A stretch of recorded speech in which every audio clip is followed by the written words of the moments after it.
Bakit po? Origins. Hala, Regines, masarap to Baunin ko kaya to bukas. Kinabukasan. Okay, class, recess na. Hala, recess na. Mabubuksan ko na din to. Ano to? Papango! Ano ba yan? Akala ko pagkain. Gutom na ako. Hindi pa ako nagbaon na. Uwian na. O bakit malungkot ka? Hindi naman pagkain yung Regines Kala ko candy. Huwag kang maalala. May magpapasaya sa iyong buhay. Ito ang tinatawag na Chicha Bobs. Ang Chicha Bobs ay isang chicharon. Tapos, pag kinagat mo, sobrang crunchy.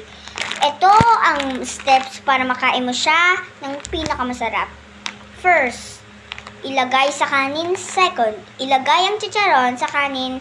And third, minom ng maraming tubig. Tapos, humiga lang. Ayon ang steps para mabusog ka. Gusto mo ng ganto? Mag-ipon ka muna para mabili mo ng ganto. 160 yung nito, fresh. Sige. Gusto mo din ba ng ganto? Nandito lang yan sa Imus Cavite, Green Gate.